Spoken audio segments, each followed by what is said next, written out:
जय श्री कृष्णा, जय श्री राम, जय श्री राधे राधे, जय श्री महाकाल। हिरण्याक्ष का वध होने पर हिरण्यकश्यप द्वारा अपनी माता और कुटुंबियों को दिलासा देना, समझाना, इस कथा का श्रवण आपको कराएंगे। युधिष्ठिर भाई की मृत्यु से हिरण्यकश्यप को बड़ा दुख हुआ था। जब उसने उसकी अंत्येष्टि क्रिया से छुट्टी पा ली, तब शकुनी, शंबर, धृष्ट,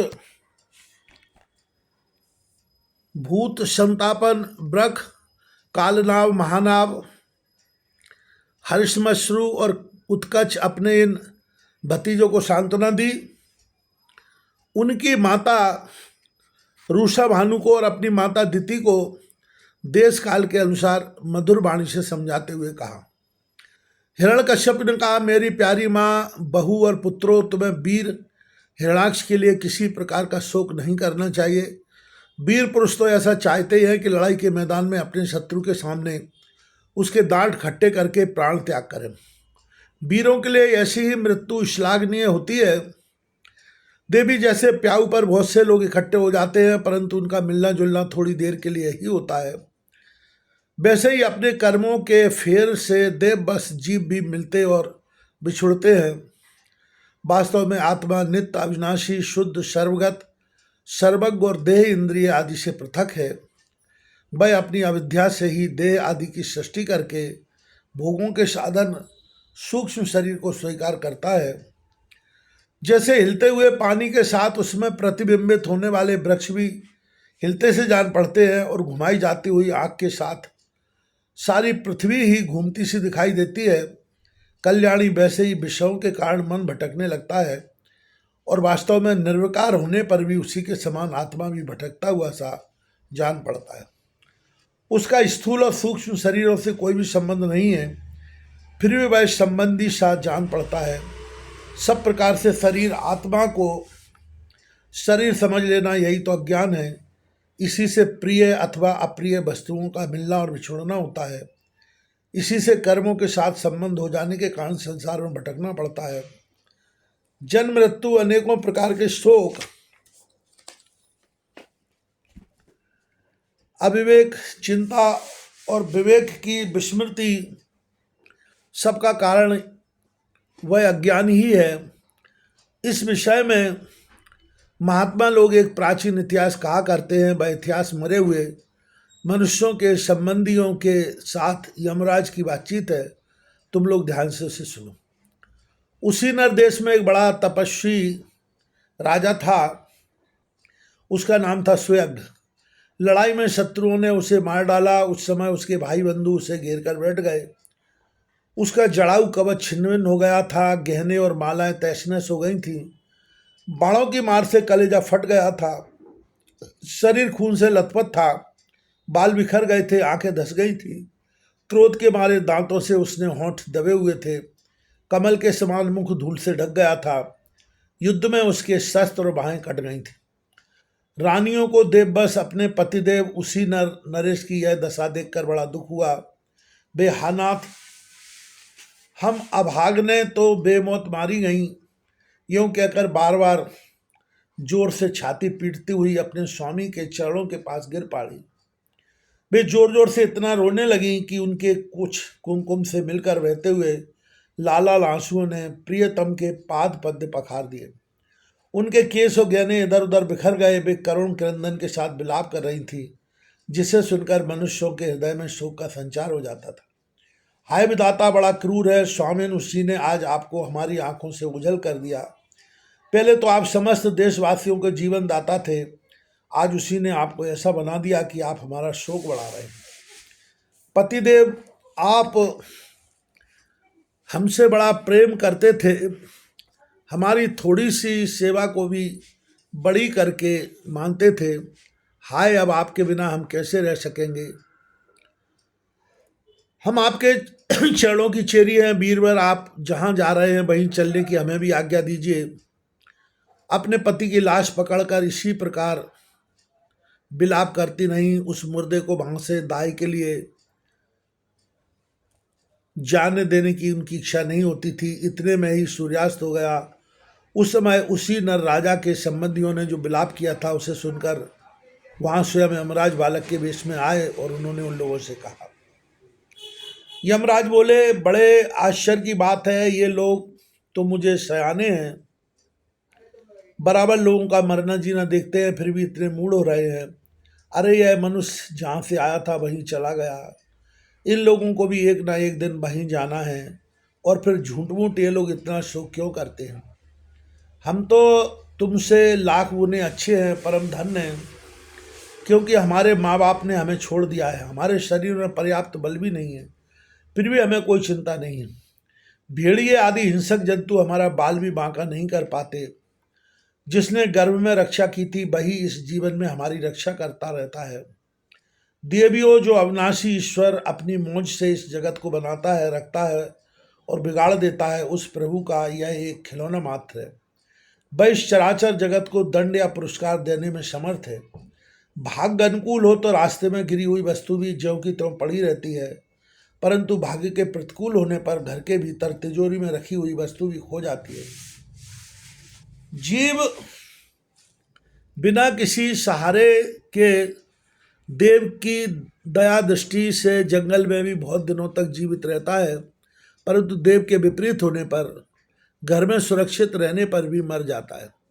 रानियों, सभी प्राणियों की मृत्यु अपने पूर्व जन्मों की कर्म वासना के अनुसार समय पर होती है और उसी के अनुसार उनका जन्म भी होता है, परंतु आत्मा शरीर से अत्यंत भिन्न है, इसलिए वह उसमें रहने पर भी उसके जन्म मृत्यु आदि धर्मों से अछूता ही रहता है। जैसे मनुष्य अपने मकान को अपने से अलग और मिट्टी का समझता है, वैसे ही यह शरीर भी अलग और मिट्टी का है। मोहवश वह इसे अपना समझ बैठता है। जैसे बुलबुले आदि पानी के विकार, घड़े आदि मिट्टी के विकार और गहने आदि स्वर्ण के विकार समय पर बनते हैं, रूपांतरित होते हैं तथा नष्ट हो जाते हैं, वैसे ही इन्हीं तीनों के विकार से बना हुआ यह शरीर भी समय पर बन बिगड़ सा जाता है। जैसे काठ में रहने वाली व्यापक अग्नि स्पष्ट ही उससे अलग है, जैसे देह में रहने पर भी वायु का उससे कोई संबंध नहीं है, जैसे आकाश सब जगह एक सा रहने पर भी किसी के दोष गुण से लिप्त नहीं होता, वैसे ही समस्त देह इंद्रियों में रहने वाला और उनका आश्रय आत्मा भी उनसे अलग और निर्लिप्त है। मूर्खों, जिसके लिए तुम सब शोक कर रहे हो, वह सुयज्ञ नाम का शरीर तो तुम्हारे सामने पड़ा है, तुम लोग इसी को देखते थे। इसमें जो सुनने वाला और बोलने वाला था वह तो कभी किसी को नहीं दिखाई पड़ता था, फिर आज भी नहीं दिखाई दे रहा है, तो शोक क्यों? तुम्हारी यह मान्यता है कि प्राणी बोलने या सुनने वाला था सो निकल गया, मूर्खतापूर्ण है। क्योंकि सुसुप्ति के समय प्राण तो रहता है, पर न वह बोलता है न सुनता है।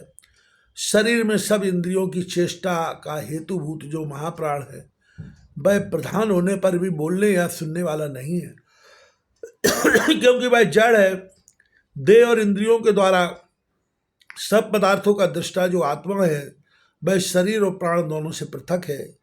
यद्यपि वह परिच्छिन्न नहीं है, व्यापक है, फिर भी पंचभूत, इंद्रिय और मन से युक्त नीचे ऊंचे देव, मनुष्य, पशु पक्षी आदि शरीरों को ग्रहण करता और अपने विवेक बल से मुक्त भी हो जाता है। वास्तव में वह इन सब से अलग है। जब तक वह 5 प्राण, 5 कर्म इंद्रिय, 5 ज्ञान इंद्रिय, बुद्धि और मन, इन 17 तत्वों से बने हुए लिंग शरीर से युक्त रहता है, तभी तक कर्मों से बंधा रहता है, और इस बंधन के कारण ही माया से होने वाले मोह और क्लेश बराबर उसके पीछे पड़े रहते हैं। प्रकृति के गुणों और उनसे बनी हुई वस्तुओं को सत्य समझना अथवा कहना झूठ मूठ का दुराग्रह है। मनोरथ के समय की कल्पित और स्वप्न के समय की दिख पड़ने वाली वस्तुओं के समान इंद्रियों के द्वारा जो कुछ ग्रहण किया जाता है, सब मिथ्या है। इसलिए शरीर और आत्मा का तत्व जानने वाले पुरुष ना तो अनित्य शरीर के लिए शोक करते हैं और न नित्य आत्मा के लिए ही। परंतु ज्ञान की दृढ़ता न होने के कारण जो लोग शोक करते रहते हैं, उनका स्वभाव बदलना बहुत कठिन है। किसी जंगल में एक बहेलिया रहता था। वह बहेलिया क्या था, विधाता ने मानो उसे पक्षियों के काल रूप में ही रच रखा था। जहाँ कहीं भी वह जाल फैला देता और ललचा कर चिड़ियों को फंसा लेता। एक दिन उसने कुलिंग पक्षी के एक जोड़े को चारा चुगते देखा। उनमें से उस बहेलिए ने मादा पक्षी को तो शीघ्र ही फंसा लिया। कालवश वह जाल के फंदे में फंस गया।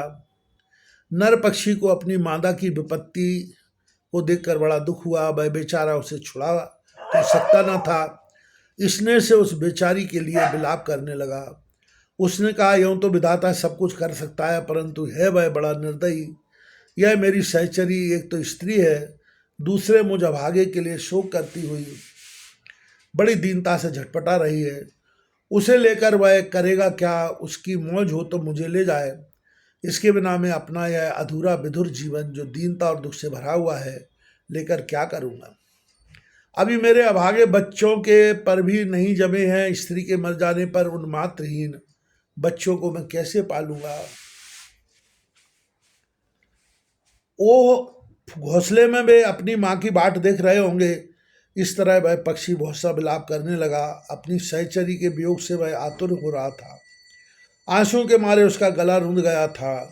तब तक काल की प्रेरणा से पास ही छिपे हुए उसी बहेलिया ने ऐसा बाण मारा कि वह भी वहीं पर लौट गया। मूर्ख रानियों, तुम्हारी भी यही दशा होने वाली है। तुम्हें अपनी मृत्यु तो दिखती नहीं और इसके लिए रो पीट रही हो। यदि तुम लोग 100 बरस तक इसी तरह शोक बस छाती पीटती रही हो तो भी अब तुम इसे नहीं पा सकोगी। हिरण्यकश्यप ने कहा। उस छोटे से बालक की ऐसी ज्ञानपूर्ण बातें सुनकर सबके सब दंग रह गए।